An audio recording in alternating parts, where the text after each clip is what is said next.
La société Ethiopian Airlines s'est disposée à collaborer étroitement avec le gouvernement provincial de la Tchopo. L'information qui inaugure cette semaine du gouverneur fait révéler au cours de l'audience que le gouverneur de Provence a accordé au manager de cette société à Kisangani. Afin d'immortaliser cet instant et cette disposition à comparer, une maquette d'une de leurs flottes est remise à l'autorité provinciale. Tout comme les représentants de l'église anglicane à Kisangani, Monseigneur Funga Botolomé, qui aimait lever de voir Walelu Fungola Lui-Marie au travail pour relever le défi qu'attend la province de la Tchopo. L'information, c'est aussi ce dialogue impossible qui s'installe à Lokotou, dans le territoire de Bassoko, entre la société PHC et les communautés locales, autour de la mise en œuvre des clauses sociales, dossier que le gouverneur a assuré de subventionner pour les bénéfices des deux parties. Le territoire de Bafasende fait face à de multiples difficultés liées aux problèmes des groupes armés, d'exploitation minière illégale par les étrangers et les nationaux, des routes et des certes agricoles et bien d'autres infrastructures de base qui manquent réellement.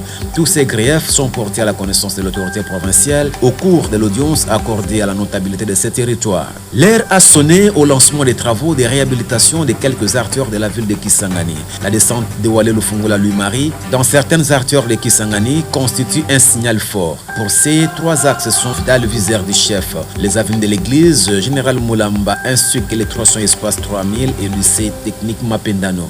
Les avenues situées au cœur de Kisangani, dont l'une d'elles, celle de l'église, abrite l'imposant et majestueux Hôtel Congo Palace en instance d'inauguration.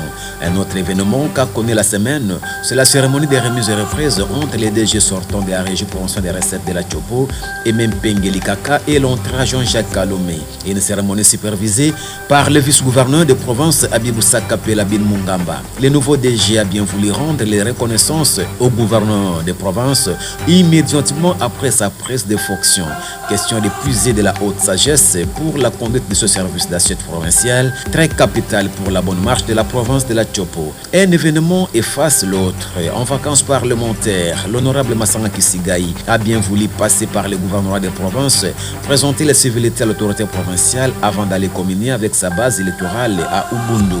Cet élu du peuple a réitéré l'appel à l'unité de tous les Tchopolais. En cofondateur du parti, Walelu Fungola Lui-Marie a accordé son hospitalité à une forte délégation du Parti du Peuple pour la Reconstruction et la Démocratie, PPRD, qui est venu apporter son soutien à l'autorité provinciale qu'elle veut un mandat fructueux. Les armes légères et de petits calibres circulent massivement et causent autant de dégâts à l'est du pays, la Tchopo aussi. C'est la Commission nationale de contrôle des armes légères et des petits calibres qui a porté la nouvelle à l'autorité provinciale. Face à cette situation inquiétante qui menace la sécurité de ses administrés, l'autorité provinciale se dit déterminée de s'impliquer afin de pallier à cette catastrophe. Aussi, cette délégation de la RTNC conduite auprès de l'autorité provinciale par le directeur provincial d'intérim de la RTNC, Folo Bilambo. Il a été question pour cette dernière de parler de la mutation et la restructuration que connaît ce média public. Walelu Fungola Lui-Marie d'apporter sa contribution à travers certaines propositions. La semaine du gouverneur se clôture de belle manière par une cérémonie de haute portée politique au concert Jean Ketele. La présentation du nouveau gouverneur de la province de la Tchopo, Walelu Fungola Lui-Marie, et son vice-gouverneur Abibou Sakapela aux officiers et hommes des troupes de FRDC et de la PNC. À cette occasion, le numéro 1 de la province d'appeler les militaires et les policiers à l'obéissance, à la soumission et au respect envers les autorités, mais surtout d'arrêter les tracasseries inutiles sur la population.